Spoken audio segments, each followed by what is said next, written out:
So my grandfather and my grandma moved here in the late 50s. They moved out of what's now Royal Oak as that started to get more and more developed.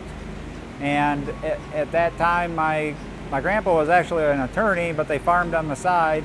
In the late 50s when they moved here, he was going to retire, but he still dabbled a little bit in vegetables. And then as my dad and uncle grew up and got out of college, they decided they wanted to be farmers for their occupation, and they're really the ones that built it up to the size it is today.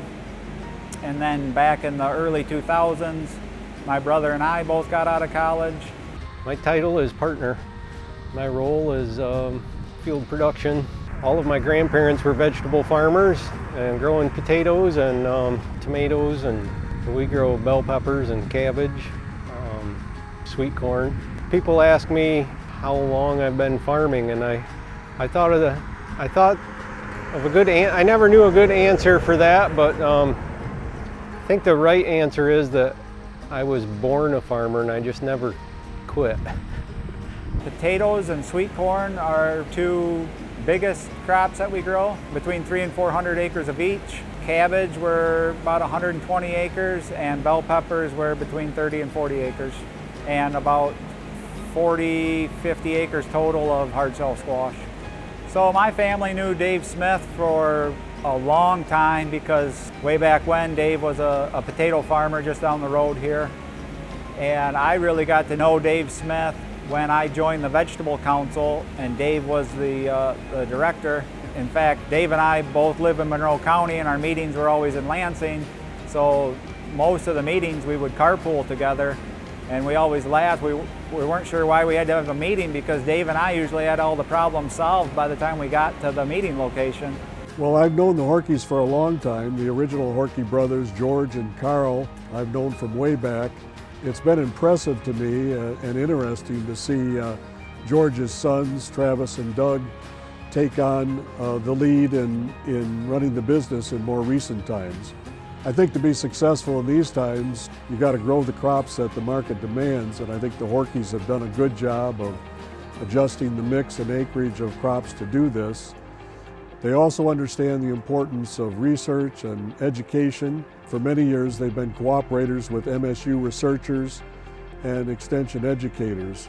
There's many challenges with growing vegetables, and I think it's all can be summed up with just trying to keep everything balanced. Having the right amount of labor at the right time with the right amount of work to be done and the right amount of demand from our customers, and being able to deliver quality product on time to meet customers' expectations. So labor got to be one of our biggest challenges back 5-6 years ago.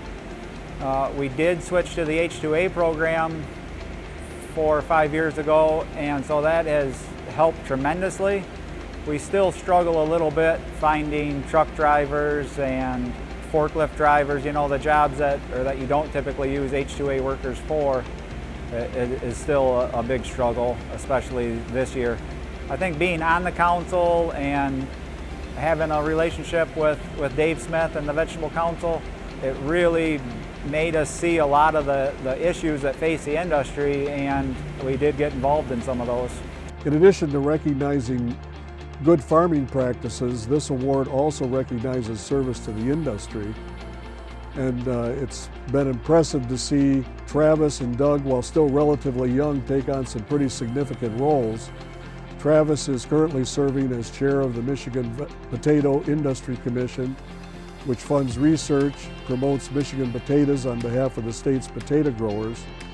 Doug was on the board of directors of the Michigan Vegetable Council for 9 years, including 2 years as president. Both he and Travis have been strong advocates on behalf of vegetable growers on issues of concern to the industry, including making a number of trips to Lansing and Washington, D.C. to meet with legislators. They've also been active locally in community and church activities. I know that Travis currently serves on the township board here in Dundee. So I extend my congratulations to Travis and Doug and to their dad George and Uncle Carl on being selected for the Master Farmer Award. The main goal that Travis and Doug have in serving the industry and running the farm is to make it possible for the next generation to continue farming.